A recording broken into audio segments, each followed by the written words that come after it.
Welcome to late night mystery. Late night মিস্ট্রিতে আপনাদের স্বাগত। আগের পর্বে আপনারা শুনেছেন শহরের বুকে ঘটে গেছে এক হত্যাকাণ্ড। খুন হয়েছে একজন নামজাদা ফ্যাশন শোয়ের মডেল, আর সেই রহস্য সমাধান করতেই নেমেছে বিক্রম ও অনল। তারা কি পারবে সেই অজানা খুনিকে খুঁজে বার করতে? জানতে হলে শুনতেই হবে আমাদের আজকের পর্ব, সুদেষ্ণা মণ্ডলের কলমে রক্তের দাগ গল্পের দ্বিতীয় তথা শেষ পর্ব। আজকে আপনাদের সঙ্গে আছি আমি অভিজিৎ, গল্পের প্রধান চরিত্র তথা বিক্রমের চরিত্রে স্নেহাদ্রি। গল্প পাঠে আমি অভিজিৎ। তাহলে শুনে নেওয়া যাক আজকের পর্ব, লেখিকা সুদেষ্ণা মণ্ডলের কলমে রক্তের দাগের দ্বিতীয় তথা অন্তিম পর্ব।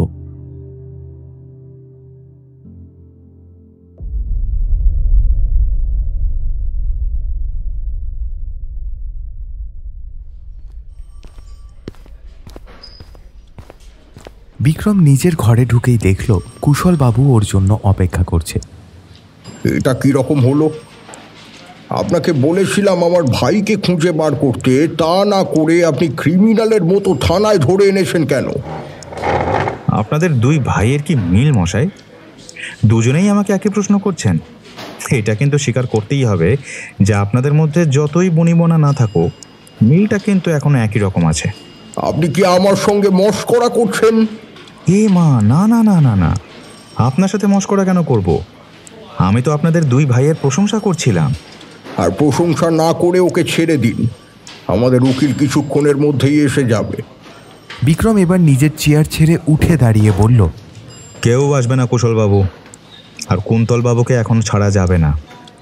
আমাদের জিজ্ঞাসাবাদ হয়ে গেলে ওনাকে এমনিই ছেড়ে দেওয়া হবে। আপনি কি করে জানলেন কেউ আসবে না? আমার সঙ্গে কথা হয়ে গেছে, উনি এক্ষুনি আসছেন। উফ কুশলবাবু, আপনাদের উকিল মিস্টার বিশ্বাস খুব ভালো করেই জানেন কুন্তলবাবুকে এখানে এমনি এমনি ধরে আনা হয়নি। ওনার বিরুদ্ধে যথেষ্ট প্রমাণ আছে আমাদের হাতে, আর সেই প্রমাণের ভিত্তিতেই আমরা ওনাকে এখন জিজ্ঞাসাবাদ করব। প্রমাণ? কি প্রমাণ পেয়েছেন আপনারা? এখন এই বিষয়ে আপনাকে সবটা জানাতে পারছি না, তবে এটুকু জেনে রাখুন, উনি কোনো ব্যবসার কাছে কলকাতার বাইরে কিন্তু যাননি। উনি এই 3 দিন শিয়ালদার কাছে একটা হোটেলে ঘাপটি মেরেছিলেন। আপনি আমাদের সাথে আমাদের কাজে সহযোগিতা করুন। কুন্তলবাবুর যদি সত্যিই কোনো দোষ না থাকে তাহলে আমরা ওনাকে ছেড়ে দেব। আপনি এখন বাড়ি যান। কিন্তু? কোনো কিন্তু নয়। আমাদের কাজে বাধা সৃষ্টি করলে আমরা কিন্তু আপনার বিরুদ্ধেও কেস ফাইল করতে বাধ্য হব। বিক্রমের সঙ্গে কথা বলে কুশলবাবু থানা থেকে চলে গেলেন। অনল এতক্ষণ ধরে সবকিছুই শুনছিল। এবার বিক্রমকে জিজ্ঞেস করল, স্যার, আপনি কি ওনাদের উকিলকে চেনেন? আমি কখন বললাম যে আমি চিনি? এই যে তখন বললেন। আরে সে তো আমি ওনার ফোনে তাকিয়ে দেখলাম যে উনি বারবার একই নম্বরে ফোন করছেন, যেটা মিস্টার বিশ্বাস নামে সেভ করা। আর এই সময় উকিল ছাড়া আর কাকেই বা তিনি ফোন করবেন বলো? বাহ স্যার, আপনার কি বুদ্ধি! অনলের কাছ থেকে নিজের প্রশংসা শুনে বিক্রম মুচকি হেসে বলল, রামবিলাস, মাথাটা শুধু ঘাড়ের ওপর সাজিয়ে বসিয়ে রাখার জন্য নয়, ওটা ব্যবহার করার জন্য। ব্যবহার করো, দেখবে তুমিও বুদ্ধিমান হয়ে যাবে। এখন চলো, কুন্তলবাবুর খাতির যত্ন করতে হবে। চলো।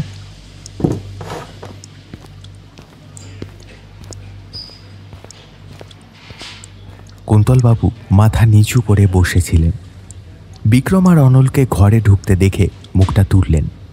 বিক্রম ওনাকে জিজ্ঞেস করল, তাহলে কি ঠিক করলেন? কুন্তলবাবু আগের মতোই চুপচাপ বসে থাকলেন। বিক্রমই আবার বলল, বেশ, তাহলে প্রশ্ন শুরু করি। প্রথম প্রশ্ন, আপনি মডেল স্নেহা সেনকে চিনতেন? কে উনি? এই নাম আমি জীবনে প্রথমবার শুনলাম। দ্বিতীয় প্রশ্ন, রজতাভ সেনকে আপনি চেনেন? আরে বলছি তো, আমি এদের কাউকেই চিনি না। আর এরা কারা? আর এসব প্রশ্ন আমাকে কেন করছেন? আচ্ছা, তাই নাকি? তাহলে তো আপনাকে এনাদের পরিচয় বলতে হয়। অনল, কুন্তলবাবুকে বলে দাও তো ওনাদের পরিচয়টা। বিক্রমের কথা শুনে অনল বলতে শুরু করল, কুন্তলবাবু, স্নেহা সেন হলো একজন মডেল, যে আপনার দাদার কোম্পানির হয়ে কাজ করত, আর 3 দিন আগে আপনার দাদার কোম্পানির অর্গানাইজ করা ফ্যাশন শো থেকে হঠাৎ করে উধাও হয়ে গিয়েছিলেন। আর অযোধ্যাভ সেন একজন সোনার ব্যবসায়ী, বউবাজারে ওনার দোকান আছে। 3 দিন আগে ওনার দোকানে চুরি হয়েছে, আর মডেল স্নেহা সেনের মৃতদেহ ওনার দোকান থেকেই পাওয়া গিয়েছে। অনলের বলা কথাগুলো এতক্ষণ চুপচাপ শুনছিলেন, কিন্তু অনলের বলা শেষ কথাটা শুনে কুন্তলবাবু প্রায় চমকে উঠলেন। হঠাৎই ওনার চোখে মুখের ভাব পাল্টে গেল। ওনার এই অবস্থা দেখে বিক্রম ওনার দিকে জলের গ্লাসটা বাড়িয়ে দিয়ে বলে, জলটা খেয়ে নিন। এবার কিছু মনে পড়ছে নাকি আরও কিছু বলতে হবে? কুন্তলবাবু জলের গ্লাসটা নিয়ে ওনার সামনে রাখা টেবিলটায় রেখে দিলেন। তারপর ধীরে ধীরে বললেন, দেখুন অফিসার, আমি এনাদের কাউকেই চিনি না। আপনি আমাকে যতবার জিজ্ঞেস করবেন আমি ততবারই একই উত্তর দেব। শুনুন, ভদ্র ব্যবহার করছি তার মানে এটা নয় যে আপনি একের পর এক মিথ্যে বলে যাবেন। আমাদের সত্যি বের করবার আরও অনেক উপায় কিন্তু আমাদের জানা আছে, সেগুলো আপনার উপর প্রয়োগ করতে আমাদের বাধ্য করবেন না। আপনি এইভাবে আমার সাথে কথা বলতে পারেন না। কোনো প্রমাণ ছাড়াই আমাকে এখানে ধরে এনেছেন। আমি আপনার বিরুদ্ধে অভিযোগ করব। সে আপনি যা খুশি করে নেবেন, কিন্তু সেটা এখান থেকে ছাড় পেলে তবেই। আর প্রমাণ, ওটা আমাদের হাতে আছে বলেই না আপনার মতো লোককে এখানে ধরে আনতে পেরেছি। কিসের প্রমাণ? শুধু প্রমাণ নয় কুন্তলবাবু, একজন প্রত্যক্ষ সাক্ষীও আছে আমাদের কাছে। দাঁড়া, আপনার সামনে সবাইকে হাজির করা হবে। আপনি আরেকটু বিশ্রাম নিয়ে নিন, তারপর তো শুরু হবে আসল খেলা। বিক্রমের কথা শুনে কুন্তলবাবুর মুখ দিয়ে আর একটাও কথা বের হলো না। বিক্রম ঘর থেকে বেরিয়ে গিয়ে অনলকে কিছু একটা নির্দেশ দিল। অনল সঙ্গে সঙ্গে গাড়িটা নিয়ে বেরিয়ে গেল। বিক্রম নিজের ঘরে এসে চেয়ারে বসল। মনে মনে ভাবতে লাগলো, লোকটা যতটাই শান্ত আর ভদ্র দেখতে, ততটাই ধুরন্ধর খেলোয়াড়। অন্য লোক হলে এতক্ষণে সবটা উগড়ে দিত।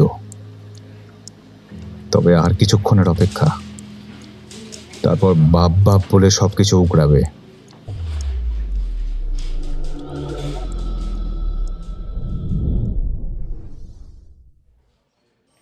কিছুক্ষণ পর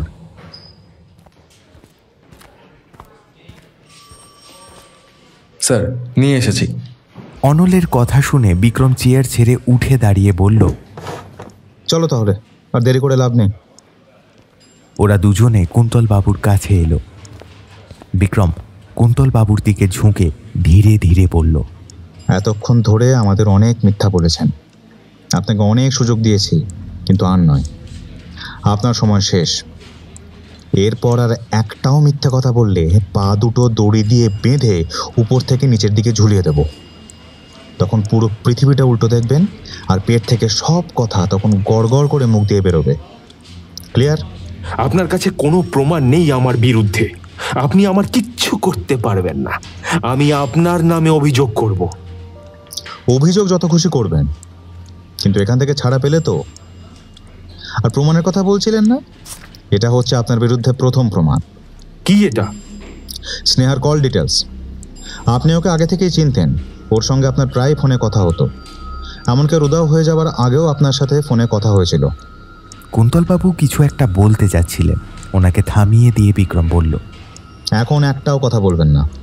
এতক্ষণ আপনাকে কথা বলার অনেক সুযোগ দেওয়া হয়েছিল, আপনি তখন কিছু বলেননি। এখন আমি বলবো, আপনি শুনবেন। আমার বলা শেষ হলে আপনাকে বলতে দেওয়া হবে। বিক্রম এবার ওনার সামনে ল্যাপটপটা খুলে রেখে বলল, এটা আপনার বিরুদ্ধে দ্বিতীয় প্রমাণ। এই সিসিটিভি ফুটেজে দেখা যাচ্ছে আপনি সেন অ্যান্ড সন্স জুয়েলার্সের দোকানে ঢুকেছেন, রজতাভ সেনের সঙ্গে হেসে হেসে কথা বলছেন। গয়নার দোকানে গয়না কিনতে যাওয়া তো কোনো অপরাধ নয়। আর গয়না কিনতে গেলে দোকানের লোকের সাথে তো কথা বলতেই হবে। আর দোকানের লোক তো আমার শত্রু নয় যে তার সাথে আমি রেগে রেগে কথা বলবো। আমি জানতাম কুন্তলবাবু, আমি জানতাম আপনি ঠিক এই অজুহাতটাই দেবেন। তাই আপনার বিরুদ্ধে তৃতীয় প্রমাণটাও আমাদের কাছে মজুদ আছে। কুন্তলবাবুর গলাটা সামান্য কেঁপে উঠল। কি প্রমাণ? আপনি যে রজতাভ সেনের সঙ্গে প্রায় ওনার দোকানে গিয়ে ঘন্টার পর ঘন্টা বসে কথা বলতেন, তার প্রত্যক্ষ সাক্ষী ওই দোকানের সিকিউরিটি গার্ড শিবু।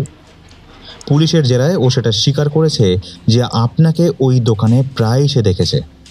বিক্রম এবার টেবিল চাপড়ে ওনাকে ধমকের সুরে বলে, এবার সত্যি কথাটা বলুন।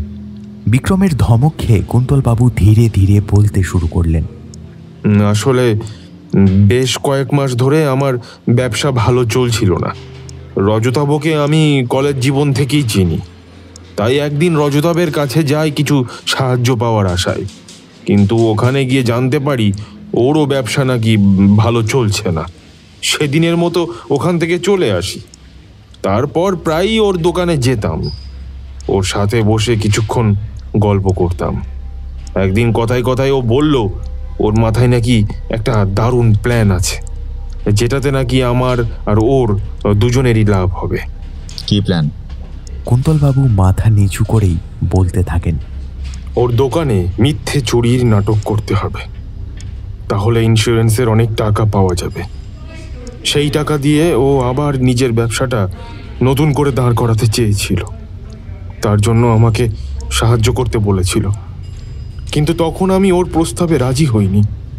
তাই বাড়ি ফিরে এসে দাদার কাছে কিছু টাকা ধার চাই, কিন্তু দাদা মুখের ওপর না বলে দেওয়ায় দাদার সাথে একটু কথা কাটাকাটি হয়, আর তাতেই আমি রাগ করে রজতাবর প্রস্তাবে রাজি হওয়ার সিদ্ধান্ত নিই। সেই মতো ওকে ফোন করে জানাই যে আমি ওর প্রস্তাবে রাজি আছি। তারপর? প্ল্যান মতো রজতাবর দোকানে বেশ অনেকটা টাকার গয়না এনে রাখে। ওর পরিচিত কিছু লোককেও ঠিক করে যারা দোকানে এসে চুরি করবে। রজতাবু জানতো সিসিটিভি ক্যামেরা বন্ধ করে শিবু রোজ রাতে মদ খায়, তাই কোনোভাবে যদি পুলিশ সন্দেহ করে তাহলে পুরো সন্দেহটাই শিবুর ওপরই যাবে, আমাদেরকে কেউ সন্দেহ করবে না। তারপর ইন্স্যুরেন্সের টাকা পাওয়া হয়ে গেলে সেই টাকা থেকে কিছু টাকা রজতাবু আমায় ধার হিসেবে দিত। কুন্তলবাবু বলতে বলতে থেমে গেলে বিক্রম ওনাকে জিজ্ঞেস করে, কিন্তু এসবের মধ্যে স্নেহা কোথা থেকে এলো? আসলে এই অসময়ে অতগুলো গয়না দোকানে রাখার জন্য একটা সঠিক কারণের দরকার ছিল। তাই রজতাবু আমাকে বলে আমি যেন আমার দাদাকে যে করেই হোক রাজি করাই, যাতে এই ফ্যাশন শোয়ে মডেলরা যে গয়নাগুলো পরবে সেটা যেন রজতাবের দোকান থেকেই নেওয়া হয়। তাহলে পুলিশ যদি ওকে জিজ্ঞেস করে এতগুলো গয়না রাখার কারণটা কি, তাহলে ও এই কারণটা পুলিশকে বলতে পারবে। তারপর? তাই আমি একদিন রজতাবকে নিয়ে দাদার অফিসে গিয়েছিলাম কথাবার্তা বলাতে। দাদার সাথে কথাবার্তা বলে আমরা নিজেদের মধ্যে আলোচনা করছিলাম, তখন স্নেহা ওখান দিয়ে পাস করছিল। ও আড়াল থেকে আমাদের সব কথাই শুনে নিয়েছিল। কুন্তলবাবুর কথার মাঝখানেই অনল বলে উঠল, তাই আপনারা ওকে মেরে ফেলার প্ল্যানটাও করে ফেললেন কি, তাই তো? বিশ্বাস করুন স্যার, আমরা স্নেহাকে মারিনি, আর মারতে যাবই বা কেন? ও তো আমাদের সাথে আমাদের প্ল্যানে সামিল হয়ে গিয়েছিল। বিক্রম এবার অবাক হয়ে জিজ্ঞেস করে, মানে? প্রথমে স্নেহা কিছুতেই রাজি হতে চায়নি। দাদাকে সব সত্যিটা বলে দেবে বলে আমাদেরকে হুমকিও দেয়, কিন্তু পরে আমি ওকে অনেকবার ফোন করে টাকার লোভ দেখাই। শেষমেশ ও আমাদের সাথে হাত মেলায়। এর থেকে বেশি আমি আর কিছু জানি না স্যার।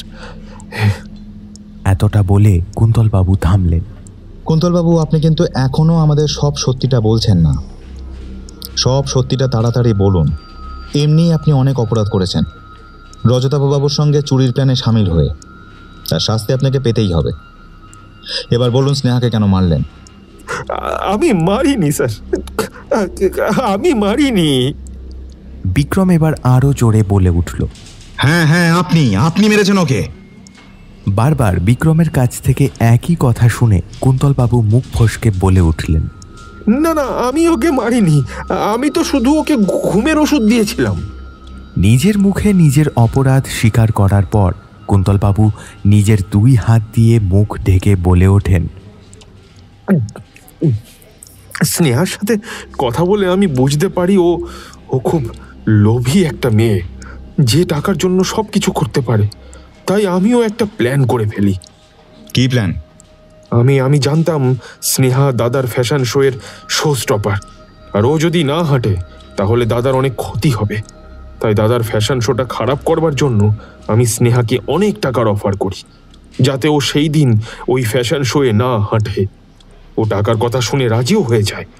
আমার প্ল্যান মতো আমি সেই দিন সকালেই ব্যবসার কাজ আছে বলে বাড়ি থেকে বেরিয়ে যাই, যাতে আমার ওপর দাদার সন্দেহ না যায়। অনল আবার প্রশ্ন করে, আপনার উপর সন্দেহ কেন হবে? কারণ কদিন আগেই আমার সঙ্গে দাদার ঝামেলার সময় আমি দাদাকে হুমকি দিয়েছিলাম। স্নেহা তো সেদিন ফ্যাশন শোয়ে এসেছিল। আপনার কথা মতো ও যদি নাই হাঁটবে তাহলে সেদিন এসেছিল কেন?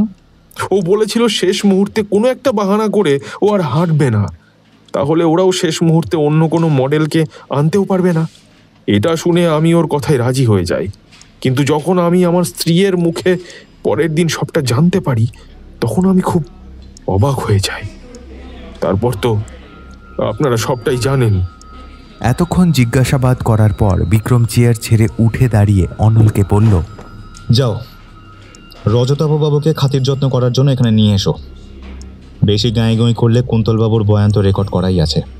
ঠিক আছে স্যার, আমি এক্ষুনি বেরিয়ে পড়ছি। ওখান থেকে অনল চলে গেলে বিক্রমও বেরিয়ে যায়।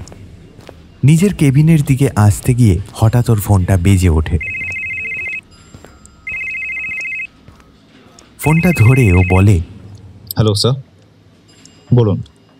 ও প্রান্ত থেকে গুরু গম্ভীর গলার স্বর শোনা যায়। বিক্রম, তুমি আমার কেবিনে এসো, তোমার সাথে জরুরি কিছু আলোচনা করার আছে। বিক্রম ফোনটা রেখে তড়িঘড়ি ডিআইজি অরুণ সান্যালের ঘরের দিকে পা বাড়ায়। ডিআইজি স্যারের কেবিন। বিক্রম ডিআইজি অরুণ সান্যালের ঘরে ঢুকল। এসো বিক্রম, তোমার জন্য অপেক্ষা করছি। কেসের কতদূর কি হলো বলো। স্যার, এখনো পর্যন্ত তথ্য প্রমাণের সাপেক্ষে আমরা একজনকে গ্রেপ্তার করেছি। কাকে? রায় অ্যান্ড রায় গার্মেন্টসের মালিক কুশল রায়ের ভাই কুন্তল রায়কে।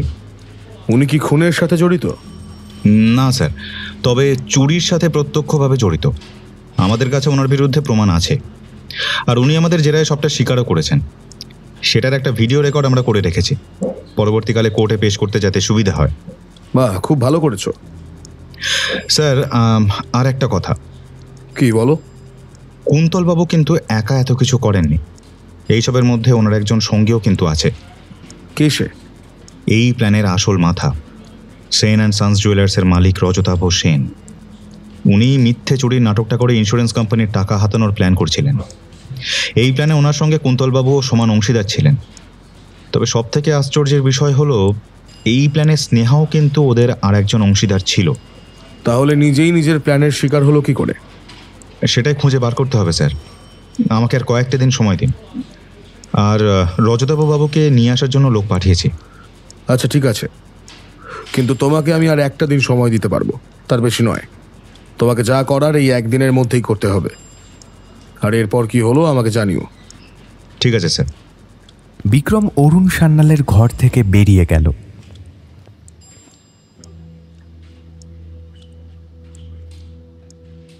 অনল বিক্রমের ঘরে এসে ওকে জানালো, স্যার, রজতাভবাবুকে ওনার বাড়িতে পাওয়া যায়নি। ওনার ফোনও সুইচ অফ বলছে। বাড়িতে কাজের লোকও রয়েছে, ওরাও জানে না উনি কোথায় গিয়েছেন। ওনার ছেলে মানে রণজয়ের সাথে কথা হয়েছে? মানে ও জানে কিছু এই ব্যাপারে? না স্যার। তাহলে শোনো, তুমি সমস্ত রেলওয়ে স্টেশন, এয়ারপোর্ট সব জায়গায় ওনার ছবি পাঠিয়ে জানিয়ে দাও যে ওনাকে দেখা গেলেই যেন ওরা আমাদেরকে খবর দেয়। আর সমস্ত থানাতেও ওনার ছবি পাঠিয়ে খবর দিয়ে দাও। ওকে, ঠিক আছে স্যার। এখন একবার চলো কুন্তলবাবুর কাছে। কেন স্যার? কারণ কান টানলে মাথা আসে।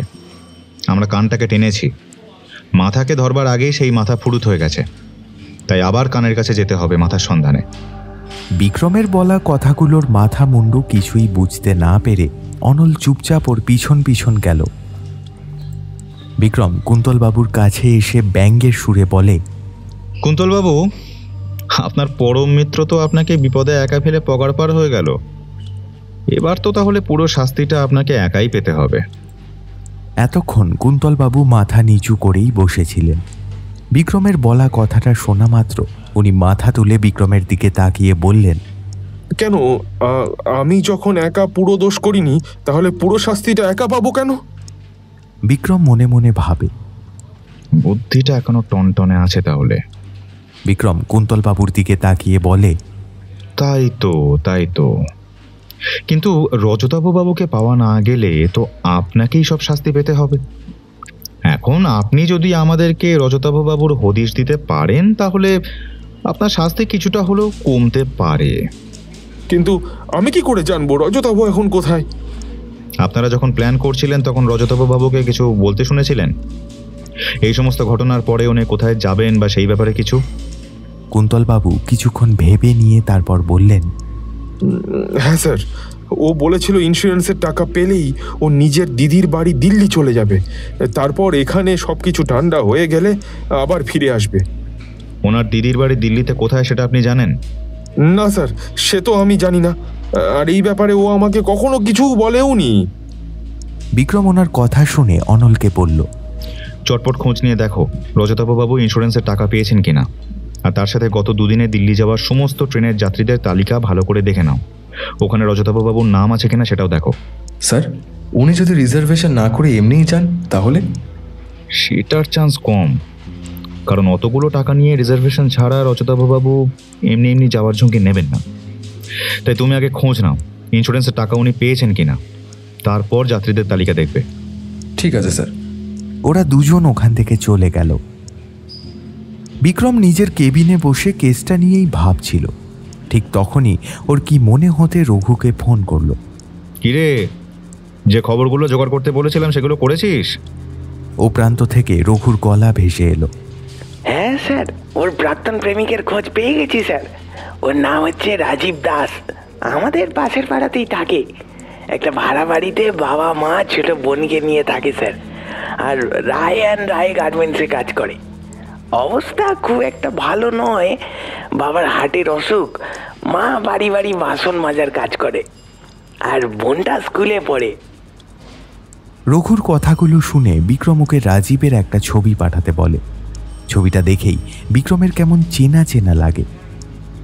ভালো করে ছবিটা আর একবার দেখে বিক্রমের মনে পড়ে এই ছেলেটাকে ও কলাকৃত অডিটোরিয়ামে যেদিন ফ্যাশন শোয়ের ম্যানেজারের সাথে কথা বলতে গিয়েছিল সেদিন দেখেছিল। বিক্রম রঘুকে নির্দেশ দেয় ও যেন সর্বক্ষণ ছেলেটার সাথে ছায়ার মতো লেগে থাকে। কথা বলা হয়ে গেলে বিক্রম ফোনটা রেখে দিয়ে অনলকে ফোন করে। একটা ছেলের ছবি পাঠাচ্ছি তোমাকে, একজন সিভিল ড্রেসের পুলিশকে সবসময় ওর পিছনে লাগিয়ে রাখো, যাতে আমি যখনই বলবো তখনই যেন ওকে অ্যারেস্ট করতে পারে। ঠিক আছে স্যার, আমি এক্ষুনি ব্যবস্থা করছি। আর শোনো, এখানে আসার আগে ফরেন্সিক ল্যাবে গিয়ে ডক্টর বিশ্বাসের সাথে দেখা করবে। আমার ওনার সাথে কথা বলাই আছে। তুমি গেলে তোমাকে স্নেহার পোস্টমর্টেম রিপোর্টটা উনি দিয়ে দেবেন। তুমি সেটা নিয়ে যত তাড়াতাড়ি সম্ভব থানায় আসবে, ঠিক আছে? ঠিক আছে স্যার।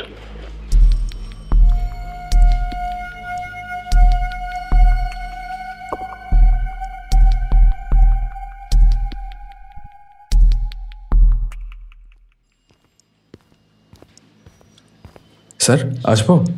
অনলকে দেখেই বিক্রম জিজ্ঞেস করে, এসো।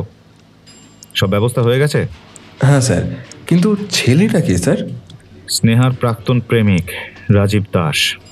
স্যার, আপনাকে একটা খবর দেওয়ার ছিল। হ্যাঁ, তো বলে ফেলো। কোন শুভ মুহূর্তের জন্য অপেক্ষা করছো? ওই আরেকটা যে নাম্বার ছিল সেটার মালিকের খোঁজও পাওয়া গিয়েছে। বাহ, তাই নম্বরটা কার? আপনি শুনে অবাক হবেন স্যার, এই নাম্বারটা রজতাভ সেনের ছেলে রণজয় সেনের। কি? এই বাপ বেটা মিলে আমাদের অনেক ঘোল খাইয়েছে। যেখান থেকে পাবে এই রণজয়কে আজ বিকেলের মধ্যেই এখানে হাজির করো।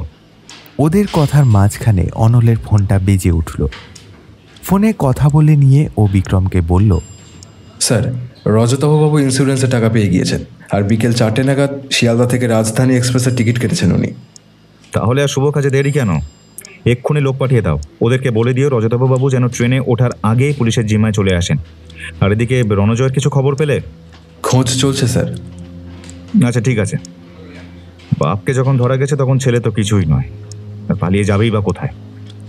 আমাদের সব ইনফরমারদের খবর দেওয়া আছে তো? হ্যাঁ স্যার। আচ্ছা, পোস্টমর্টেম রিপোর্টটা এনেছো? হ্যাঁ স্যার। অনল পোস্টমর্টেম রিপোর্টটা বিক্রমের দিকে বাড়িয়ে দেয়। বিক্রম রিপোর্টটা পড়ে অবাক হয়ে যায়। ওকে এইভাবে রিপোর্টটার দিকে তাকিয়ে থাকতে দেখে অনল প্রশ্ন করে, কি হলো স্যার? রিপোর্টে কি লেখা রয়েছে? রিপোর্টে যা লেখা আছে সেটা এই কেসের দিকটা পুরোটাই পাল্টে দেবে।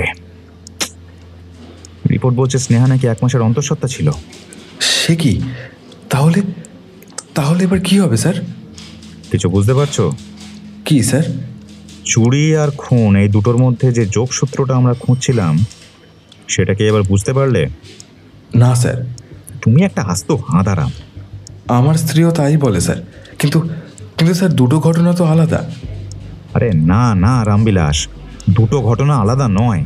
স্নেহার ফোনে শেষ যে দুটো নম্বর থেকে ফোন এসেছিল সেটা কার? রণজয় আর ওর বাবার অযোধ্যাভ বাবুর। ঠিক, অথচ ওরা দুজনেই আমাদের বলেছিল ওরা নাকি স্নেহাকে চেনেই না। তাহলে এবার কি হবে স্যার? যতক্ষণ না বাপ বেটা এখানে আসছে ততক্ষণ তো আমরা স্নেহার এক্স বয়ফ্রেন্ড রাজীবকে তো জিজ্ঞাসাবাদ করতেই পারি। তাহলে এবার ওকে নিয়ে এসো, খাতির যত্ন করতে হবে। এর পরের গল্পটা তো ওই ভালো জানে। ফোন করে বলে দাও ওকে যেন এক্ষুনি থানায় হাজির করে। ঠিক আছে স্যার। অনল বিক্রমের সাথে কথা বলে ওর ঘর থেকে বেরিয়ে যায়। রাজীবের পিছনে সবসময় দুজন পুলিশ সাধারণ পোশাকে মজুদ ছিল। বিক্রমের নির্দেশ পাওয়ার সঙ্গে সঙ্গেই অনল ফোন করে তাদের রাজীবকে গ্রেফতার করার কথা জানিয়ে দিয়েছিল। প্রায় ঘণ্টাখানেকের মধ্যেই তারা রাজীবকে নিয়ে থানায় হাজির হলো। খবরটা আসতেই বিক্রম আর অনল ইন্টারোগেশন রুমের দিকে এগিয়ে গেল। রাজীব চুপচাপ শান্তভাবে চেয়ারে বসেছিল। বিক্রম আর অনলকে ভিতরে ঢুকতে দেখে শিরদাঁড়া সোজা করে বসল। ওরা এসে ভালো করে রাজীবকে পর্যবেক্ষণ করছিল। রাজীবকে দেখে অনল ফিসফিস করে বিক্রমকে বলল, স্যার, এরকম একটা রোগা পাতলা শ্যামলা বর্ণের মাঝারি উচ্চতার ছেলে কাউকে খুন করতে পারে নাকি? বিক্রম অনলের কথা শুনে একটু হেসে বলল, রামবিলাস, তুমি নিতান্তই কাঁচা দেখছি। আমি আমার চাকরি জীবনে এই যাবৎ এমন অনেক ক্রিমিনালকে দেখেছি যাদের প্রথম দেখাতে মনে হয় না যে এরা পাকাপোক্ত ক্রিমিনাল হতে পারে। সবাইকে দেখে মনে হতে পারে যে তারা নিতান্তই ভদ্রলোক। খুন নামক শব্দটার সাথে এদের দূর দূরান্তের কোনো সম্পর্কই নেই, কিন্তু বাস্তবটা হয় সম্পূর্ণ উল্টো। তাহলে স্যার এই ছেলেটাকে দেখে আপনার কি মনে হচ্ছে? এই ছোকরা তো নিতান্তই নতুন, কারণ এই এলাকার সমস্ত ছোট বড় মাঝারি ক্রিমিনালকে আমার চেনা। সবার মুখও আমার বেশ ভালো করেই মনে আছে। তাহলে এ কি? আগে থেকে কোনো সিদ্ধান্তে যাওয়ার আগে জিজ্ঞাসাবাদ করাটাই শ্রেয়। তবেই তো জানতে পারবে যে দোষী না নির্দোষ। একটা কথা ভুলে যেও না যে ওর বিরুদ্ধে আমাদের কাছে কিন্তু সেই রকম কোনো প্রমাণ নেই। তাই জিজ্ঞাসাবাদের সময় নিজের কৌতূহলটাকে একটু চেপে রেখো। কোনোভাবেই যেন তোমার মুখ থেকে বেফাঁস কোনো মন্তব্য না বেরোয় সেদিকে খেয়াল রাখবে। বিক্রমের কথা শুনে অনল ঘাড় নেড়ে চুপ করে ওর পাশে দাঁড়িয়ে রইল। বিক্রম রাজীবের সামনে চেয়ারটাকে টেনে নিয়ে তাতে বসে ওকে জিজ্ঞেস করল, স্নেহাকে চিনতিস? রাজীব ভাবলেশহীনভাবে বিক্রমের মুখের দিকে তাকিয়ে জিজ্ঞেস করে, কোন স্নেহা? আচ্ছা, কোন স্নেহা, তাই না? তা তুই ঠিক কতগুলো স্নেহাকে চিনিস বলতো? হ্যাঁ, সে অনেকজনকেই চিনি, অনেকগুলো। আমাদের সাথে ইয়ার্কি মারা হচ্ছে? প্রতিদিন নিউজ পেপারে প্রথম পাতাতেই খবরটা বেরোচ্ছে, আর তুমি সারা পার্ট টাইম কাজ হিসেবে প্রতিদিন সকালে নিউজ পেপার বিলি করো, আর এটা জানো না কোন স্নেহার কথা জিজ্ঞেস করছি? আমি ওনাকে চিনি না। উনি শুধু ফ্যাশন শোয়ে যখন আসতেন তখন ওনাকে দেখেছি। শোন, বেশি বাজে কথা আমাদের সাথে একটাও বলবি না। তোর ব্যাপারে সব কিছু জানা আছে আমাদের। বেশি চালাকি দেখাবি না একদম, না হলে পুলিশের লাঠি দিয়ে এমন মার মারবো যে বাথরুমে যাওয়ার নাম করলে চোখে জল চলে আসবে। মেয়েটার সাথে প্রেম করতিস এককালে, আর এখন ওকে চিনতে পারছিস না, তাই না? চিনি স্যার, চিনি চিনি, খুব খুব ভালো করে চিনি। আমার খুব লাগছে স্যার। চুলটা ছেড়ে দিন স্যার। আমি যা জানি সব বলছি। খুব লাগছে, তাই না?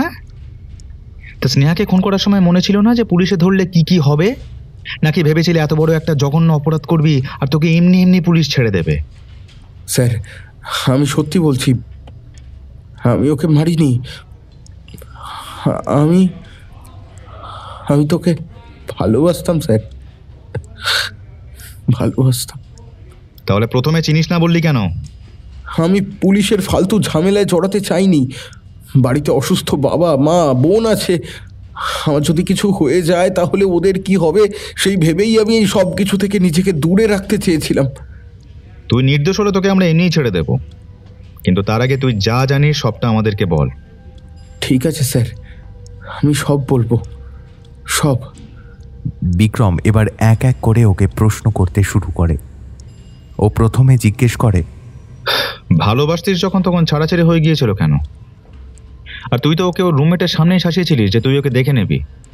সে তো আমি সেদিন রাগের মাথায় বলেছিলাম, ও আমার সাথে সব যোগাযোগ বন্ধ করে দিয়েছিল তাই বলেছিলাম, কিন্তু কিন্তু স্যার বিশ্বাস করুন, আমি আমি আমি খুন করিনি। আমি আমি তোকে ভালোবাসতাম না। না না না, আমি খুন করিনি স্যার। কেন? কি এমন ঘটেছিল যার জন্য ও তোর সাথে সমস্ত যোগাযোগ বন্ধ করে দিয়েছিল? যত নষ্টের গোড়া ওই ওই বড় লোকের ছেলেটা, যে ওকে খালি বড় বড় স্বপ্ন দেখাতো। আর স্নেহাও তেমনই, সেই মিথ্যে আশ্বাসে বিশ্বাস করে আমাকে ছেড়ে দিয়েছিল। যা হয়েছে ঠিক হয়েছে ওর সাথে। ওর এটাই পাওনা ছিল, এটাই। কেন এটাই পাওনা ছিল কেন? আমি কতজনকে বলে ওর এই মডেলিংয়ের কাজটা পাইয়ে দিয়েছিলাম, আর কাজ পেয়ে সেই আমাকেই ভুলে গেল। কাজের বাইরেও আমার সাথে কর্মচারীর মতো ব্যবহার করত। আর কি জানিস চুপচাপ বলে ফেল। আর ওই ছেলেটাকে তুই চিনতিস? না, আমি কখনো দেখিনি। তবে যবে থেকে স্নেহা ওই ফ্যাশন শোয়ে মডেল হিসেবে যুক্ত হয়েছিল, তবে থেকেই ওর হাব ভাব কেমন যেন বদলে গিয়েছিল। সব সময় খালি বলতো ওকে অনেক অনেক টাকা রোজগার করতে হবে, ওর অনেক টাকা চাই, ওকে অনেক বড় লোক হতে হবে। তুই কখনো জিজ্ঞেস করিসনি ও হঠাৎ এরকম কেন বলতো? জিজ্ঞেস করেছি অনেকবার। প্রথম এড়িয়ে যেত, তারপর তো আর ঠিক মতো আমার সঙ্গে দেখাও করতো না। ফোন করলে বলতো ব্যস্ত আছে, পরে কথা বলবে। একদিন তো ওকে আমি একটা ছেলের সাথে গাড়িতে খুব ঘনিষ্ঠ অবস্থায় দেখে ফেলেছিলাম। সেই দিনই আমি ওর হোস্টেলে গিয়েছিলাম ওর সঙ্গে কথা বলতে, কিন্তু সেদিন আমাদের মধ্যে ভীষণ কথা কাটাকাটি হয় এই নিয়ে। কথায় কথায় রেগে গিয়ে স্নেহা বলেছিল ওই ছেলেটা নাকি ওকে গাড়ি বাড়ি সব কিছু দেবে। সব কিছু দেবে, ওর সাথেই বাকি জীবনটা কাটাতে চায়। তাই আমি যেন ওকে ভুলে যাই। সেই দিনই ওর সাথে আমার শেষ কথা হয়েছিল স্যার। এরপর কাজের জায়গায় দেখা হলেও কথা কখনো হয়নি। তুই জানতিস স্নেহা 1 মাসের প্রেগনেন্ট ছিল? বিক্রমের বলা শেষ কথাটা শুনে রাজীব অবাক হয়ে চেয়ার ছেড়ে উঠে পড়ে। মাথা ঝাঁকিয়ে বলে, না, আমি তো জানতাম না। আর ওকে দেখে তো কখনো সেরকম কিছু মনে হয়নি, আর কাউকে এই ব্যাপারে কিছু বলেও নি। তুই কি করে জানলি যে ও এই ব্যাপারে কাউকে কিছু বলেনি? আসলে স্নেহা আমার সাথে কোনো যোগাযোগ না রাখতে চাইলেও আমি ওর খবরাখবর ওর রুমমেট শিবানীর থেকে নিতাম। স্নেহা নিজের ব্যাপারে কাউকে কিছু না বললেও শিবানীকে সব ঠিকই বলতো। যদি স্নেহা এরকম কিছু শিবানীকে বলতো তাহলে আমি নিশ্চয়ই শিবানীর থেকে জানতে পারতাম। আচ্ছা, তুই যখন ওদের দুজনকে গাড়িতে দেখেছিলি তখন ছেলেটাকে দেখেছিলি? না স্যার, ছেলেটার পিঠ আমার দিকে ছিল, আমি দেখতে পাইনি। আর গাড়িটার ব্যাপারে মনে আছে কিছু? কি রং, গাড়ির নম্বর, কোন ধরনের গাড়ি, কিছু মনে আছে? না স্যার, গাড়ির নম্বর তো দেখিনি, তবে গাড়িটা কালো রঙের ছিল। আর কিছু মনে আছে গাড়িটার ব্যাপারে, যেটা দেখে তুই আবার চিনতে পারবি গাড়িটাকে? হ্যাঁ স্যার, গাড়িটার পিছনে একটা জোকারের স্টিকার লাগানো ছিল। আচ্ছা আচ্ছা, ঠিক আছে, তুই এখন বাড়ি যা, কিন্তু খবরদার শহর ছেড়ে কোথাও যাবি না। তোর পিছনে কিন্তু সবসময় পুলিশ আছে, কোনো চালাকি দেখলে কিন্তু ওরা এখানে আবার নিয়ে আসবে তোকে। ওদের জিজ্ঞাসাবাদ শেষ হয়ে গেলে ওরা ইন্টারোগেশন রুম থেকে বেরিয়ে যায়। ওখান থেকে বেরিয়ে বিক্রম অনলকে বলে, কি হলো, এরকম চুপচাপ হয়ে গেলে কেন? স্যার, রাজীব যেরকম গাড়ির কথা বলল, আমি ওরকম একটা গাড়ি কোথাও যেন দেখেছি, কিন্তু কিছুতেই মনে করতে পারছি না যে কোথায় দেখেছি। আরে এ তো খুব ভালো ব্যাপার, তুমি কোথায় দেখেছো গাড়িটাকে তাড়াতাড়ি মনে করো। রামবিলাস, এই জানাটা আমাদের জন্য খুবই জরুরি, নাহলে স্নেহার সাথে কার অত ঘনিষ্ঠ সম্পর্ক ছিল সেটাও কিন্তু জানা যাবে না। হ্যাঁ স্যার, আমি চেষ্টা করছি। ওদের কথার মাঝখানেই বিক্রমের ফোনটা বেজে ওঠে। দেখে রঘু ফোন করছে। স্যার, একটা ভালো খবর আছে। হ্যাঁ, রণজয় সেনের খোঁজ পেয়েছি স্যার, আপনাকে আমি লোকেশনটা পাঠাচ্ছি। বিক্রম ফোনটা রেখে অনলকে বলে, তুমি এক্ষুনি পুলিশ ফোর্স নিয়ে বেরিয়ে পড়ো। আমি তোমাকে একটা লোকেশন পাঠাচ্ছি, সেই লোকেশনে আমাদের হিরো লুকিয়ে আছে। আর একটা কথা, যত তাড়াতাড়ি সম্ভব মনে করো ওই রকম গাড়ি কোথায় দেখেছিলে। কেন স্যার? রণজয়কে তো থানায় নিয়ে আসছি, ওকে জিজ্ঞাসাবাদ করলেই তো হয়ে যাবে। ও যদি স্বীকার না করে যে গাড়িটা ওর, আর যদি স্বীকার করেও, কিন্তু সেদিন যে ও স্নেহার সঙ্গে ছিল সেটা তো অস্বীকার করতেই পারে। আর ওকে স্বীকার করানোর জন্য তো আমাদের হাতে প্রমাণ থাকতে হবে নাকি? তাই তোমার মনে করাটা অত্যন্ত জরুরি। ওর বিরুদ্ধে সমস্ত প্রমাণ নিয়েই তবে ওকে জেরা করতে হবে, যাতে কোনোভাবেই সে রেহাই পেতে না পারে। একটা কথা ভুলে যেও না, স্নেহাকে যে হত্যা করেছে সে কিন্তু ওর অনাগত সন্তানকেও হত্যা করেছে। তাই এটা জেনে করেছে নাকি না জেনে সেই সবটা জানতে হবে। তুমি ওকে নিয়ে এসো। অনল বেরিয়ে গেলে বিক্রম রাজীবকে ফোন করে জিজ্ঞেস করে, রাজীব, তুই স্নেহাকে ঠিক কবে দেখেছিলিস অন্য একটা ছেলের সাথে, তোর মনে আছে? হ্যাঁ স্যার, মাস তিনেক আগে, একটা বুধবার। ওই দিন আমাদের কুশল স্যারের জন্মদিন ছিল, অনেক লোকজন এসেছিল। আমি কুশল স্যারের সিগারেট আনতে দেবো বলে বাইরে এসে সিকিউরিটি গার্ড রাজুদাকে খুঁজছিলাম। ওকে খুঁজতে খুঁজতে পার্কিংয়ে এসে আমি ওদেরকে দেখেছিলাম। আচ্ছা, ঠিক আছে স্যার, স্নেহার খুনির কিছু খবর পেলেন? পেয়ে যাব। তার আগে তোকে একটা কাজ করতে হবে। কি কাজ স্যার? তোদের পার্কিংয়ে যত গাড়ি আসে তার একটা রেকর্ড রাখা হয়। সেদিন যত গাড়ি এসেছিল সব গাড়ির নম্বর আমাকে মেসেজ করে পাঠা, যত তাড়াতাড়ি সম্ভব। কিন্তু স্যার, ওই খাতা তো অফিসেই থাকে, আর অফিসের চাবি তো ম্যানেজার বাবুর কাছে। তুই যা, আমি রাতুলবাবুর সাথে কথা বলে নিচ্ছি। বেশ, ঠিক আছে স্যার। ফোনটা রেখে দিয়ে বিক্রম রাতুল বাবুকে ফোন করে বলে, নমস্কার রাতুলবাবু, আপনার কাছে একটু সাহায্যের দরকার ছিল।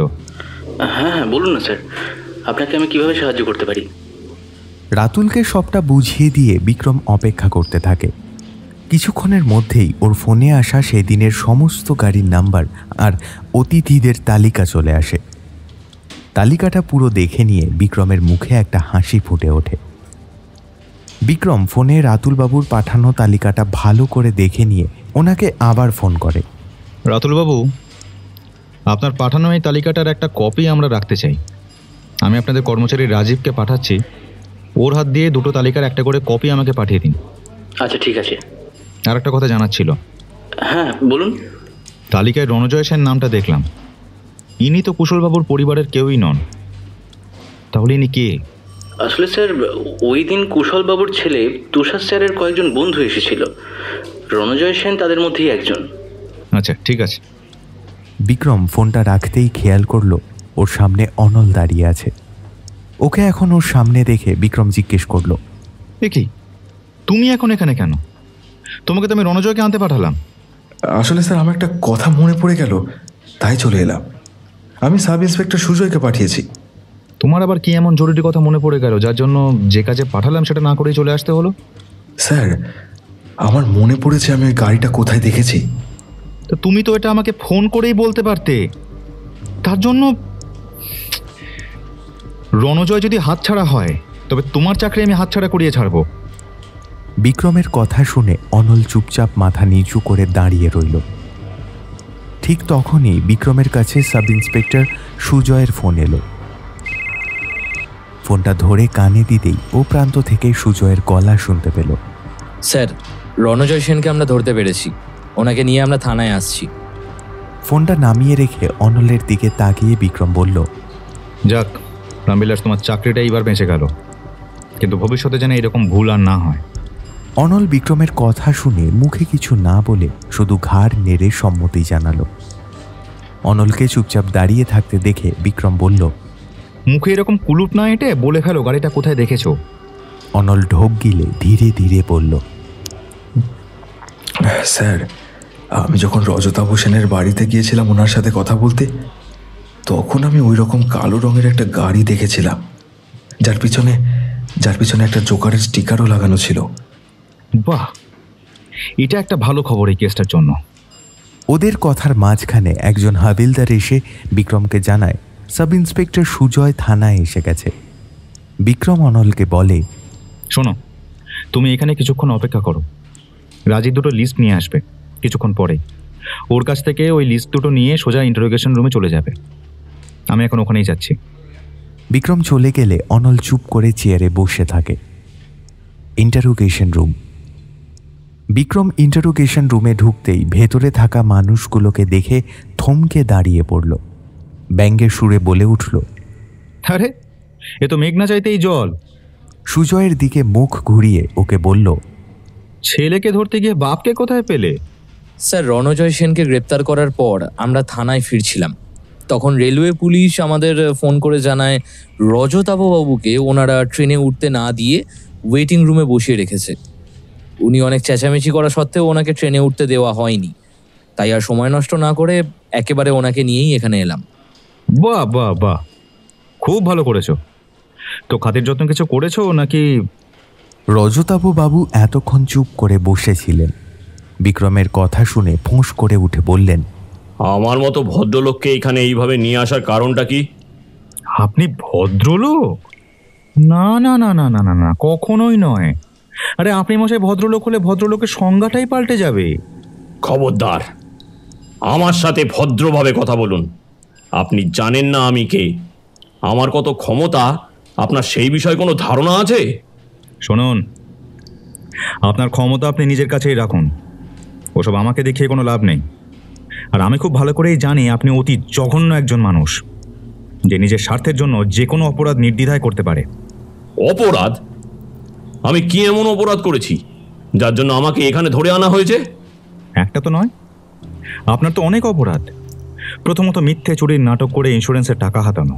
দ্বিতীয়ত সেই মিথ্যে চুরির অপরাধে একজন নির্দোষ মানুষকে পুলিশের হাতে ধরিয়ে দেওয়া। তৃতীয়ত, আর যেটা সব থেকে জঘন্য অপরাধ, একজন মেয়েকে খুন করা। শুধু তাই নয়, মেয়েটার সাথে তার অনাগত সন্তানকেও এই পৃথিবী থেকে সরিয়ে দেওয়া। প্রথম দুটো অপরাধের কথা শুনে ওনাদের দুজনের মধ্যেই কোনো পরিবর্তন লক্ষ্য করা যায়নি। কিন্তু শেষ কথাটা শুনে রজতাভ বাবু যতটা না অবাক হয়েছেন, তার থেকেও কয়েক গুণ বেশি অবাক হয়েছে রণজয়। আর সেটা ওর চোখ মুখের হঠাৎ পরিবর্তন দেখেই বোঝা যাচ্ছে। ক্ষণিকের জন্য অস্থির হয়ে উঠলেও পর মুহূর্তেই রণজয় নিজেকে সামলে নেয়। রণজয়ের এই আচরণ বিক্রমের অভিজ্ঞ চোখে ঠিক ধরা পড়ে। ওদিকে রজতাভ বাবুর মুখ থেকে আর একটাও শব্দ বের হচ্ছে না দেখে বিক্রম ওনাকে জিজ্ঞেস করল, কি ব্যাপার, হঠাৎ এত শান্ত হয়ে গেলেন যে? সব ক্ষমতা ফুরিয়ে গেল নাকি? এবার রজতাভ বাবুর গলাটা সামান্য কেঁপে উঠল। আপনি সব মিথ্যে বলছেন, আমি এসব কিছুই করিনি। বিক্রম একজন কনস্টেবলকে বলে কুন্তলবাবুকে এখানে নিয়ে আসার জন্য। কুন্তলবাবু ঘরে ঢুকতেই তাকে দেখিয়ে বিক্রম বলে, কি চিনতে পারছেন আপনার পরম মিত্রকে, যার সাথে মিলে এতগুলো প্ল্যান করেছিলেন? রজতাভ বাবু কুন্তলের দিকে একবার চোখ তুলে তাকিয়ে আবার চোখ নামিয়ে নিলেন। বিক্রম আবার বলে উঠল, চুপ থেকে কোনো লাভ হবে না। আপনি চুপ করে থেকে আপনার বিপদ আরও বাড়াচ্ছেন। কুন্তলবাবু পুলিশের জেরায় সবকিছু স্বীকার করে নিয়েছেন। এবার আপনাদের পালা। আপনার বিরুদ্ধে সমস্ত প্রমাণ আমাদের কাছে আছে। কি হলো, বলুন, স্নেহাকে কেন খুন করেছেন? আসলে বেশ কয়েক বছর ধরে ব্যবসাটা ঠিক ভালো যাচ্ছিল না। আমার ছেলে রণজয়ের সাথে আমার বনিবনা কোনোদিনই তেমন ভালো ছিল না। ও কোনোদিনই পারিবারিক ব্যবসায় আগ্রহী ছিল না, তাই ও এই ব্যবসায় যুক্ত না হয়ে অন্যত্র চাকরি করতে শুরু করে। একা কি করে ব্যবসাটাকে আবার পুনরায় আগের জায়গায় নিয়ে যাব সেটা কিছুতেই বুঝতে পারছিলাম না। আবার বাপ ঠাকুরদার তৈরি ব্যবসা বন্ধ করতেও পারছিলাম না। তাই আপনি অনেক ভেবে চিনতে মিথ্যে চুরির ফন্দি করেন, যাতে ইন্স্যুরেন্সের টাকাটা হাতানো যায়। হ্যাঁ, ওই তার জন্য কুন্তলকেও রাজি করাই আমাকে সাহায্য করার জন্য। ও রাজিও হয়ে যায়। একদিন ওর দাদার অফিসে সেই জন্যেই যাই, কিন্তু স্নেহা আমাদের সব কথা দরজার আড়াল থেকে শুনে ফেলে। তাই বাধ্য হয়ে ওকেও এসবের অংশ করে নিই। কিন্তু বিশ্বাস করুন আমি ওকে খুন করিনি। তাহলে কে করেছে? আপনার ছেলে? না না, ও কেন এসব করবে? আর ও তো স্নেহাকে চিনতই না। আপনারা ওকে কেন এখানে মিছিমিছি ধরে এনেছেন? চিনতো খুব ভালো করেই চিনতো রণজয় স্নেহাকে। রণজয়ের কল ডিটেলস সেটাই বলছে। এমনকি ঘটনার দিন রণজয়ের সঙ্গে স্নেহার অনেকক্ষণ কথাও হয়েছিল। আর শুধু চিনতই না, ওদের মধ্যে একটা সম্পর্কও ছিল। কি রণজয় বাবু, ঠিক বললাম তো? সম্পর্ক? কিসের সম্পর্ক? মিথ্যে বলার একদম চেষ্টা করবেন না। আমাদের কাছে এমন একজন সাক্ষীও আছে যে আপনাকে আর স্নেহাকে ঘনিষ্ঠ অবস্থায় দেখেছে। রণজয় এবার রেগে গিয়ে বলে, মুখ সামলে কথা বলুন অফিসার। বিক্রম কিছু বলতে যাচ্ছিল, ঠিক তখনই ওখানে অনল প্রবেশ করে হাতে দুটো কাগজ নিয়ে। ওকে দেখে বিক্রম বলে, এনেছো? হ্যাঁ স্যার। আর ও কোথায়? আপনার ঘরে বসেই রেখেছি। বাহ, ভালো করেছো। বিক্রম এবার রণজয়ের দিকে ঘাড় ঘুরিয়ে বলল, এই যে দেখছেন কাগজ দুটো, এগুলো হচ্ছে আপনার বিরুদ্ধে প্রমাণ। এই কাগজ দুটো থেকে কি প্রমাণ হয়? এটা থেকে এই প্রমাণ হয় যে আপনার সাথে স্নেহার একটা প্রেমের সম্পর্ক ছিল। মিথ্যে কথা। মিথ্যে কথা? আপনি বলছেন আপনি কুশল রায়কে চেনেন না? না। আর তুষার রায়কে? না। এদের কাউকে আপনি চেনেন না, অথচ কলাকৃত অডিটোরিয়ামে অনুষ্ঠিত কুশল রায়ের জন্মদিনের পার্টিতে আপনি চলে গেলেন। How funny, right? কে বললো আমি গেছি? হ্যাঁ? বিক্রম এবার রণজয়ের জামার কলার ধরে বলে, ওই একদম চালাকি নয়। অনলের আনা দুটো কাগজের মধ্যে একটা রণজয়ের চোখের সামনে ধরে বিক্রম বলল, কুশল রায়ের বার্থডে পার্টির গেস্ট লিস্টে আপনার নাম জলজল করছে, দেখতে পাচ্ছেন? রণজয় কোনো উত্তর না দিলে বিক্রম আর একটা কাগজ ওর চোখের সামনে ধরে এবং তারপর বলে, পার্কিং লটের গাড়ির তালিকায় আপনার গাড়ির নম্বরটা রেজিস্টার হয়েছে, সেটাও দেখতে পাচ্ছেন নিশ্চয়ই। এবারও রণজয়ের মুখ থেকে কোনো কথা না বের হওয়ায় বিক্রম ওর মোক্ষম চালটা চালল। রণজয়ের জামার কলার ছেড়ে দিয়ে ও বলল, আর শুধু তাই নয়, আপনাদের দুজনকে ওই অডিটোরিয়ামের পার্কিং লটে আপনার গাড়ির মধ্যে ঘনিষ্ঠ অবস্থায় এখানকার সিকিউরিটি গার্ড দেখেছে এবং সেটা সে পুলিশের কাছে স্বীকারও করেছে। যে যতই চালাক হোক না কেন, উত্তেজনার বশে মুহূর্তের মধ্যে কোনো না কোনো ভুল সে করবেই, আর ঠিক সেই রকমই একটা ভুল রণজয় করল। বিক্রমের কথা শুনে উত্তেজনার বশে মুখ ফসকে বলে ফেলল, সেটা কি করে সম্ভব? ওই দিন তো ওখানে কোনো সিকিউরিটি গার্ড ছিলই না, তাহলে সে আমাদের দেখলো কি করে? কথাটা বলেই রণজয় বুঝতে পারল যে ও নিজের অজান্তেই মুখ ফসকে সব সত্যিটা বলে ফেলেছে। বিক্রম এবার বলল, বলেই যখন ফেলেছেন তখন পুরোটা বিস্তারিত পড়ুন। তুষার আমার বন্ধু, ওর সাথে একদিন দেখা করতে আমি কলাকৃতি অডিটোরিয়ামে গিয়েছিলাম। ওখানে আমি প্রথম স্নেহাকে দেখি। প্রথম দেখাতেই আমার ওকে খুব ভালো লাগে। তারপর আবার একদিন দেখি একটা ডিস্কোতে। এরপর আমাদের দেখা সাক্ষাৎ হতো, কখনো ডিস্কোয়, কখনো তুষারের ওখানে। আমরা আস্তে আস্তে একে অন্যের প্রেমে পড়ে যাই। স্নেহার সব শখ আহ্লাদ মেটানোর জন্য ওকে ফ্ল্যাট, গাড়ি এসব কিনে দিই। সেদিন জন্মদিনের পার্টিতে আমারও যেমন নিমন্ত্রণ ছিল, ঠিক তেমনই স্নেহারও নিমন্ত্রণ ছিল। আমরা দুজনে কিছুটা সময় একান্তে কাটানোর জন্যই আমার গাড়িতে চলে আসি। কিন্তু সেদিন তো ওখানে একজন ছিল ওখানে যে আড়াল থেকে সবটাই লক্ষ্য করেছিল। কিন্তু মেয়েটাকে ভালোই যখন বাসতে, তাহলে খুন করতে গেলে কেন? আর ওর এই গর্ভের সন্তানটাই বা কার? বিশ্বাস করুন, আমি মারিনি ওকে। আর ও যে গর্ভবতী সেটাই তো আমি জানতাম না। আর মাসখানেক আগে আমাদের মধ্যে ছাড়াছাড়ি হয়ে গিয়েছিল। অনল এই কথাটা শুনে হঠাৎ বলে উঠল, আপনার সাথেও ছাড়াছাড়ি হয়ে গিয়েছিল? কিন্তু কেন? স্নেহা খুব নিচু মনের মেয়ে ছিল, যার কাছে ভালোবাসার কোনো দাম নেই। ও শুধু টাকাকে ভালোবাসত, আর কাউকে না। যে ওকে টাকা দেবে, ও তার সাথে নির্দ্বিধায় বিছানায় শুয়ে পড়তে পারে। আমি নিজের চোখে দেখেছি স্যার, আমি নিজের চোখে দেখেছি। আমারই বন্ধু তুষারের সাথে ওকে বিছানায়। সেদিন থেকে ওর সাথে সব যোগাযোগ বন্ধ করে দিয়েছিলাম। বিক্রম মনে মনে ভাবে, এখানে আবার তুষার রায়ের ভূমিকাটা কি? ব্যাপারটাকে একটু খতিয়ে দেখতে হচ্ছে।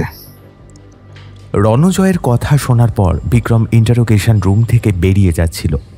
হঠাৎ কি মনে হতে আবার ফিরে এসে রণজয়ের সামনে রাখা চেয়ারটায় বসে ওকে ধীর গলায় বলল, রণজয় বাবু, আমি জানি স্নেহা আপনার সাথে যা করেছে সেটা অন্যায়, কিন্তু আপনি তো ওকে সত্যিকারের ভালোবেসেছিলেন।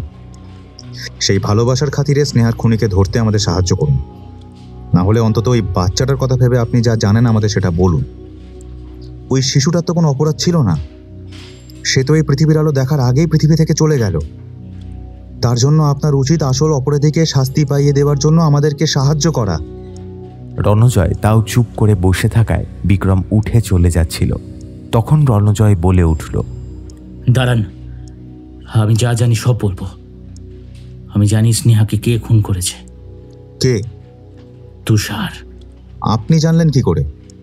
সেদিন রাত্রে ও যখন আমাদের দোকানে গিয়েছিল তখন শিবু মানে আমাদের সিকিউরিটি গার্ড ওকে দেখেছিল। নেশার ঘরে থাকায় ও প্রথমে কিছু মনে করতে না পারলেও পরে আমি যখন ওর সঙ্গে দেখা করতে গিয়েছিলাম থানায়, তখন ও আমাকে বলেছিল কথাটা। আর আমি তখনই বুঝে যাই এসবের পেছনে তুষারের হাত আছে। আপনি তাহলে পুলিশকে সবকিছু বলেননি কেন? কি হবে বলে? হ্যাঁ, কি হবে? স্নেহার মতো মেয়েদের এরকমই হওয়া উচিত, তাই শিবুকেও চুপ থাকতে বলি। কিন্তু এখন যখন জানলাম ও গর্ভবতী ছিল, তখন আর চুপ থাকতে পারলাম না, কারণ ওই শিশুটি তো কোনো দোষ করেনি। থ্যাংক ইউ রণজয় বাবু। বিক্রম কথা শেষ করে অনলকে বলল, শিবুকে এখানে নিয়ে এসো, ওর জবানবন্দি রেকর্ড করো, পরে সেটা সাক্ষ্য প্রমাণ হিসেবে কাজে লাগবে। আর তুষার রায়ের বিরুদ্ধে অ্যারেস্ট ওয়ারেন্ট বের করে ওনাকে এখানে নিয়ে এসো। আমি ততক্ষণ ডিআইজি স্যারকে পুরো রিপোর্টটা জানাচ্ছি। তুমি আর দেরি করো না, তাড়াতাড়ি বেরিয়ে পড়ো। প্রায় ঘন্টা খানেকের মধ্যে অনল তুষার রায়কে নিয়ে থানায় হাজির হয়। প্রথমে আপত্তি করলেও সমস্ত সাক্ষ্য প্রমাণ থাকায় আর রণজয়ের স্বীকারোক্তি শুনে আর কোনো আপত্তি করেনি। বিক্রম ইন্টারোগেশন রুমে ঢুকে সরাসরি তুষার রায়কে জিজ্ঞেস করে, তুষারবাবু, এতদিন ধরে অনেক লুকোচুরি খেলেছেন আমাদের সাথে, এবার বলে ফেলুন কেন আর কিভাবে এই সব কিছু করেছেন। আপনার বিরুদ্ধে এমনিই একজন প্রত্যক্ষ সাক্ষী আছে, আর স্নেহাকে খুন করার পিছনে আপনার আসল উদ্দেশ্যটা প্রমাণ করতে আমাদের খুব একটা অসুবিধে হবে না। এখন আপনি যদি সবটা নিজের মুখে বলে দেন তাহলে আপনার অন্তত ফাঁসিটা হবে না, যাবজ্জীবন হতে পারে। কি হলো, চুপ করে আছেন কেন? বলুন সেদিন রাত্রে কি হয়েছিল, আর আপনি সেন অ্যান্ড সন্স জুয়েলার্সে সেদিন অত রাত্রে কি করতে গিয়েছিলেন? এখনো মুখ না খুললে দুটো খুনের দায়ে আপনার ফাঁসি পর্যন্ত হতে পারে। এতক্ষণ পরে তুষারের চোখে মুখে বিস্ময়ের ভাব ফুটে ওঠে। সে ধীর কণ্ঠে বলে, মরে যাবার ভয় আমি পাই না অফিসার, যদি পেতাম তাহলে এই কাজ করতাম না, কিন্তু দুটো খুন। হ্যাঁ, স্নেহা আর তার গর্ভের সন্তান আপনি দুজনকেই খুন করেছেন। এত বড় সত্যিটা হয়তো তুষার কোনোদিন স্বপ্নেও কল্পনা করতে পারেনি। ও যে নিজের অজান্তে কত বড় পাপ করেছে সেটা ভেবেই দু হাতে নিজের মুখ ঢেকে ডুকরে কেঁদে উঠল। নিজের এত বছরের কর্মজীবনে এই প্রথম কোনো অপরাধীকে এইভাবে চোখের জল ফেলতে দেখে বিক্রমও খানিকটা অবাক হয়ে গেল।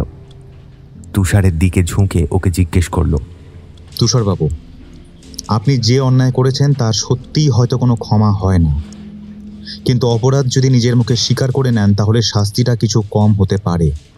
তুষার চোখের জল মুছে ধীরে ধীরে বলল, স্নেহাকে ফ্যাশন শোয়ে প্রথম থেকেই আমার ওকে খুব পছন্দ হয়ে গিয়েছিল। আমি ওকে প্রপোজও করেছিলাম। তখন আমি জানতাম না যে ওর সঙ্গে রণজয়ের কোনো সম্পর্ক আছে। পরে যখন জেনেছিলাম তখন ও বলেছিল ওটা নাকি একতরফা ছিল, স্নেহার দিক থেকে নাকি কোনোদিনই সেরকম কিছু ছিল না। আমি ওর কথা বিশ্বাস করে নিয়েছিলাম। আমাদের সম্পর্কটা বেশ ভালোই চলছিল। এর মধ্যে একদিন আমার এক পরিচালক বন্ধু সুনীল আমার সাথে দেখা করতে আসে। স্নেহা যখন জানতে পারে সুনীল ওর পরবর্তী সিনেমার জন্য নায়িকা খুঁজছে, তখনও আমাকে বলে আমি যেন সুনীলের সঙ্গে ওর কথা বলিয়ে দিই। আমি সুনীলকে বলে স্নেহাকে ওর পরবর্তী সিনেমার নায়িকা হওয়ার সুযোগ করিয়ে দিই। আর তারপরেই স্নেহা সম্পর্কে আমার ধারণা আস্তে আস্তে সম্পূর্ণ পাল্টে যায়। আমার সঙ্গে ও যোগাযোগ কমিয়ে দেয়। তাই একদিন আমি নিজেই ওদের শুটিং ফ্লোরে চলে যাই। ওখানে গিয়েই আমি বুঝতে পারি ইদানিং আমার সাথে যোগাযোগ কমিয়ে দেওয়ার আসল কারণটা কি। সেই দিনই বুঝতে পেরেছিলাম, জানেন, স্নেহা কোনো দিন কাউকে ভালোবাসেনি। ওর মতো মেয়ে কাউকে ভালোবাসতেই পারে না। ও শুধু টাকা, ও শুধু টাকাকে ভালোবাসে। সেদিন ওর উপর খুব রাগ হয়েছিল, কিন্তু কিছু বলিনি। চুপচাপ বাড়ি ফিরে এসেছিলাম আমি, আর কখনো যোগাযোগও করিনি ওর সঙ্গে। কিন্তু এই ফ্যাশন শো এর শেষ দিন ও যখন সবার শেষে হাঁটার কথা বলেছিল রাতুলকে, তখন আমার কিরকম যেন সন্দেহ হয়েছিল। তাই ওর পেছন পেছন আমি মেকআপ রুমের দিকেই যাই। দরজার বাইরে থেকেই শুনতে পাই ও যেন কারোর সাথে ফোনে কথা বলছে। ওর কথা ভালো করে শোনার জন্য আমি পেছন দিকে দরজাটায় যাই। তখনই শুনতে পাই ও কারোর সাথে প্ল্যান করে আমাদের ফ্যাশন শোটা নষ্ট করে দিতে চাইছে। সেটা শুনে আমার মাথাটা গরম হয়ে যায়। আমার সঙ্গে বিশ্বাসঘাতকতা করেছে, আমি সহ্য করে নিয়েছি, কিন্তু আমার বাবার সাথে বিশ্বাসঘাতকতা আমি কিছুতেই সহ্য করব না। তাই ও যখন পেছনের দরজা দিয়ে বেরিয়ে এলো, আমি ওর পিছু নিলাম। অনেকক্ষণ পর দেখলাম ও রণজয়দের দোকানে ঢুকছে। দোকানের ভেতরে ঢুকে ফোনে ও কারোর সাথে টাকা নিয়ে কথা কাটাকাটি করছে শুনতে পাই। একটা মানুষ টাকার জন্য ঠিক কতটা নিচে নামতে পারে এটা দেখে আমি নিজের মাথা ঠিক রাখতে পারিনি। ওর মতো মেয়ে পৃথিবীতে থাকলে আরো কত লোকের ক্ষতি করবে তার কোনো ঠিক নেই। ওর বেঁচে থাকার কোনো অধিকারই নেই। এইসব ভাবতে ভাবতেই হাতের সামনে থাকা শোপিসটা নিয়ে স্নেহার মাথায় খুব জোরে আঘাত করি। তারপর ওর আর কোনো সারা শব্দ পাই না। ওকে ওইভাবেই ওখানে ফেলে রেখে আমি চলে যাই। বিক্রম সবটা শুনে একটা দীর্ঘশ্বাস ফেলল।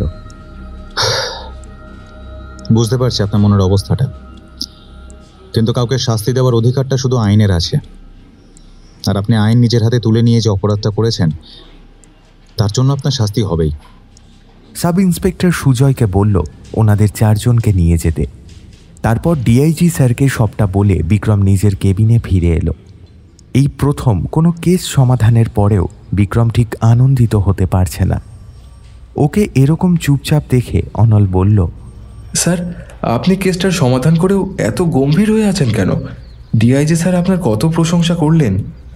বিক্রম একটা দীর্ঘশ্বাস ফেলে বলল, জানো তো, আজকে না একটা খুব ভালো জিনিস রিয়েলাইজ করলাম। কি স্যার? অর্থই অনর্থের মূল। স্নেহা যদি অর্থের পিছনে মরিয়া হয়ে না ছুটে ভালোবাসা আর ভালোবাসার মানুষগুলোর কদর করত, তাহলে হয়তো আজকে সুখে স্বাচ্ছন্দ্যের জীবন কাটাতো, এইভাবে অকালে নিজের প্রাণ হারাতো না। আসলে কি বলতো, আমরা যে জিনিসটাকে অনায়াসে পেয়ে যাই সেটার কদর আমরা কখনোই করি না, আর যেটা পাই না সেটাকে পাবো না জেনেও তার পেছনে ছুটে মরি। হ্যাঁ স্যার, আপনি একদম ঠিক বলেছেন। আমরা যেটা পাচ্ছি সেটাকে অযথা অবহেলা না করে যত্ন করে আগলে রাখা উচিত। যাকে ওসব ছাড়ো। আচ্ছা, আগে বলো তো, আমাকে কবে তোমার হাতের চিলি চিকেন আর ওই ভেটকির পাতুরি খাওয়াবে? অনল কথাটা শুনে খুশি হয়ে বলল, স্যার, আপনি আমার হাতের রান্না খাবেন? না খাওয়ার কি আছে, যদি না তুমি খারাপ বানাও তাহলে আমার খেতে কোনো অসুবিধা নেই। তাহলে চলুন স্যার, আজকেই আপনাকে খাওয়াবো। কেস সমাধানের খুশিতে না হয় একটু সেলিব্রেশনও হয়ে যাবে। আজকে তুমি সব জোগাড় করতে পারবে? হ্যাঁ স্যার, ওসব নিয়ে আপনি কোনো চিন্তা করবেন না। সে ঠিক আছে, কিন্তু এখন তোমার বাড়ি গেলে তোমার মিসেস যদি কিছু মনে করেন? না না স্যার, শ্যামলী কিছু মনে করবে না, ও বরং খুশি হবে আপনাকে দেখে। চলুন স্যার, চলুন, আর দেরি করবেন না, চলুন। বিক্রম চেয়ার ছেড়ে উঠে বলল, আচ্ছা চলো, কিন্তু যাওয়ার আগে অন্তত বাড়িতে একটা ফোন করে জানিয়ে দাও, নইলে হঠাৎ করে আমাদের দেখলে অপ্রস্তুত হয়ে পড়তে পারে। আচ্ছা স্যার, আমি এক্ষুনি আমার স্ত্রীকে ফোন করে সবটা জানিয়ে দিচ্ছি। ওরা দুজনে গাড়িতে উঠে বেরিয়ে গেল। এখন ওদের গন্তব্যস্থল অনলের বাড়ি।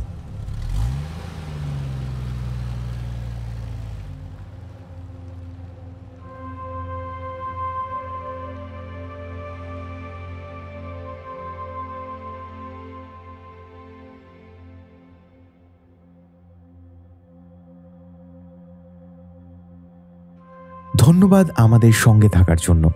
এতক্ষণ আপনারা শুনছিলেন লেখিকা সুদেষ্ণা মণ্ডলের কলমে রক্তের দাগ গল্পের দ্বিতীয় তথা অন্তিম পর্ব। পরবর্তী গল্প আসবে খুব শীঘ্রই। ততক্ষণ অপেক্ষা করুন আর এই গল্পটি নিজেদের বন্ধু ও পরিচিত মানুষদের সঙ্গে যত বেশি সম্ভব ভাগ করে নিন। আপনাদের ভালোবাসাতেই আমরা আগামী দিনে আরও অনেকটা পথ এগিয়ে যাব। আজকে আমাদের সঙ্গে ছিলেন এখন গল্প থেকে সুমন ও বড়সা, বং স্টোরি সার্কেল থেকে শুভদীপ নাথ, হররস্কোপ থেকে ইভান সরকার, বঙ্গিফাই অডিও স্টোরি থেকে আমি অভিজিৎ দত্ত বণিক, গল্পের জন্য থেকে সৌমেন, সাহিত্য সমাহার থেকে আকাশ, এছাড়াও পিয়ালি বর্ণিশা প্রীতম, বং চ্যাটার চ্যানেল থেকে দীপঙ্কর এবং কিংবদন্তি চ্যানেল থেকে সৌরভ রায়। আজকের গল্পের নাট্যরূপদানে ছিল বড়সা। গল্পের নির্দেশনা, পরিচালনা, পোস্টার ডিজাইন ও আবহ নির্মাণে শুভজিৎ বটব্যাল। শব্দ সংযোজনে ছিল কৃষ্ণ সাউ। ধন্যবাদ আপনাদের সকলকে আমাদের সঙ্গে থাকার জন্য। দেখা হচ্ছে পরবর্তী গল্পে। ততদিন সবাই ভালো থাকবেন, সবাই ভালোবাসায় থাকবেন। ধন্যবাদ। শুভরাত্রি।